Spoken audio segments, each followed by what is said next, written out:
Hola, buenas noches. Mi nombre es Ana Muñoz y voy a hablar acerca de los derechos humanos en una línea del tiempo la cual va desde 539 a.C. hasta 1948. Lo primero de lo que voy a hablar es acerca del cilindro de Ciro. Este fue en el año 1539 a.C. Se dio cuando los ejércitos de Ciro el Grande, el primer rey de Persia antigua, conquistaron la ciudad de Babilonia. Las siguientes acciones fueron las que marcaron un avance significativo para el hombre, ya que liberó esclavos, declaró que todas las personas tenían el derecho a escoger su propia religión y estableció la igualdad racial. Estos y más decretos fueron grabados en un cilindro de barro cocido en el lenguaje acadio con una escritura cuneiforme. El siguiente de lo que les voy a hablar es la Carta Magna. Fue hecha en 1215. Bueno, podríamos decir que la Carta Magna también se puede llamar la Gran Carta. Esta fue la influencia primitiva más significativa en el extenso proceso histórico que condujo la ley actual en el mundo que había. Este mundo era el mundo del habla inglesa. En 1215, después de que el rey Juan de Inglaterra violara un número de leyes y tradiciones antiguas, porque se había gobernado Inglaterra, sus súbditos lo forzaron a firmar la Carta Magna. Esta enumera lo que después vino a ser considerado los derechos humanos. Dentro de la Carta Magna estaban los derechos de la Iglesia a estar libre de la intervención del gobierno, los derechos de todos los ciudadanos libres a poseer y heredar propiedades y que se protegiera de impuestos excesivos. El siguiente que les voy a hablar es la petición de derecho en 1628. Esto fue reconocido en el desarrollo de los derechos humanos y fue la petición del derecho. Esta se elaboró en 1628 por el Parlamento inglés y fue enviada a Carlos I como una declaración de libertades civiles. Fue un rechazo al Parlamento para financiar la impopular política externa del rey que causó que en su gobierno se exigieran préstamos forzosos y que tuvieran que acuartelar las tropas de las casas de los súbditos como una medida económica. Este se basó en estatutos y documentos oficiales anteriores y se hace valer de 4 principios. Primero, no se podrá recaudar ningún impuesto sin el consentimiento del Parlamento. Segundo, no se podrá encarcelar a ningún súbdito sin ninguna causa probada. Tercero, a ningún soldado se le puede acautelar con los ciudadanos. Y cuarto, no puede usarse la ley marcial en tiempos de paz. Les voy a hablar ahora de la Declaración de Independencia de los Estados Unidos. Fue hecha por Thomas Jefferson. Escribió la Declaración de Independencia Americana el 4 de julio del 76. El Congreso de Estados Unidos aprobó la Declaración de Independencia. Su autor principal, como ya bien dicho, fue Thomas Jefferson. Esta fue que había votado el 2 de julio para declarar la independencia respecto a Gran Bretaña. Más de un año después fue el estallido de la Guerra de la Revolución de los Estados Unidos y como la declaración anunciaba que las 13 colonias americanas ya no eran parte del Imperio Británico, el Congreso publicó la Declaración de Independencia de varias formas. Filosóficamente, la declaración hace un énfasis en dos temas importantes: los derechos individuales y el derecho de revolución. Ahora vamos a hablar acerca de la Constitución de Estados Unidos de América y la Carta de Derechos. Este se dio entre 1787 y 1791. La Carta de Derechos de la Constitución de Estados Unidos protege libertades básicas de los ciudadanos de este país. Fue escrita en el verano de 1787 en Filadelfia. La Constitución de Estados Unidos de América es la ley fundamental del sistema federal estadounidense y el documento histórico del mundo occidental. Es la Constitución Nacional escrita más antigua en uso y define los organismos principales del gobierno y sus jurisdicciones. Tiene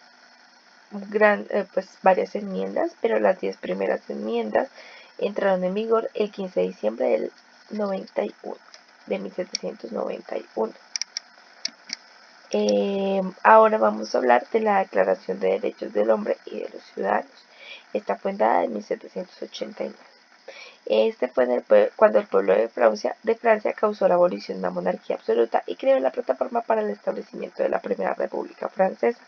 Solo 6 semanas después del ataque súbito a la Bastilla y apenas 3 semanas después de la abolición del feudalismo, la Asamblea Nacional Constituyente aprobó la Declaración de los Derechos del Hombre y de los Ciudadanos. La Declaración de los Derechos del Hombre y de los Ciudadanos proclama que a todos los ciudadanos se les deben garantizar los derechos de libertad de propiedad, seguridad y resistencia a la opresión. Ahora hablaremos de la primera Convención de Ginebra en 1864, donde 16 países europeos y varios países de América asistieron a una conferencia en Ginebra por la invitación del Consejo Federal Suizo y por la iniciativa de la Comisión de Ginebra.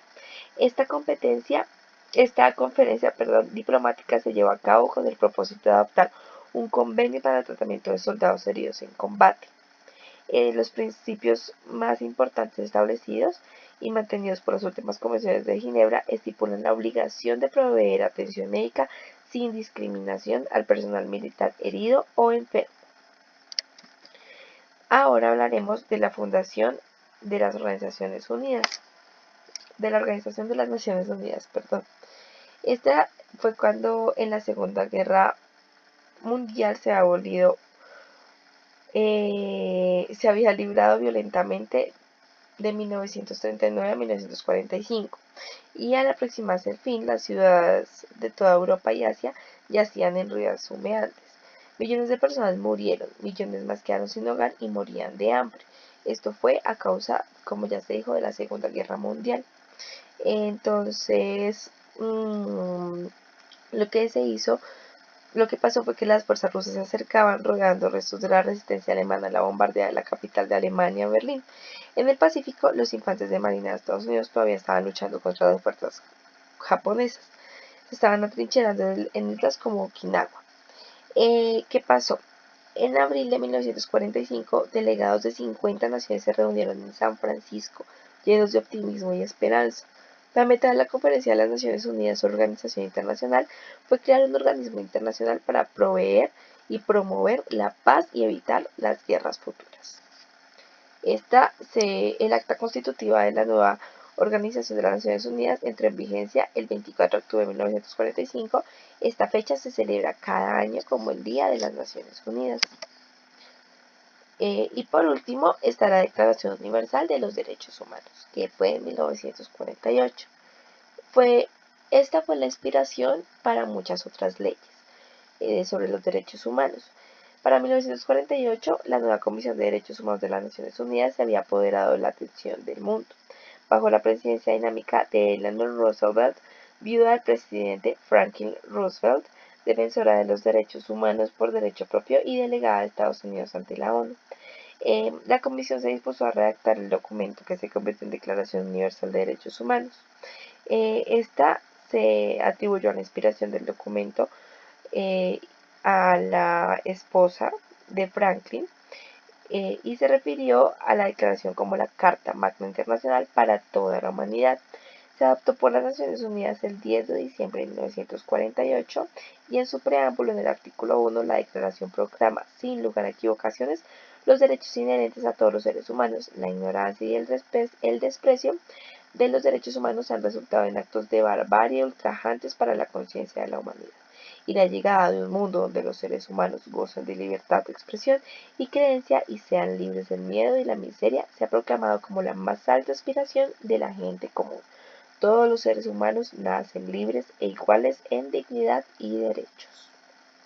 Los países que fueron miembros de las Naciones Unidas se comprometieron a trabajar juntos para promover los 30 artículos de derechos humanos que, por primera vez en la historia, se habían reunido y sistematizado en un solo documento, que es la Declaración Universal de los Derechos Humanos. Muchísimas gracias por su atención y que tengan buena noche. Gracias.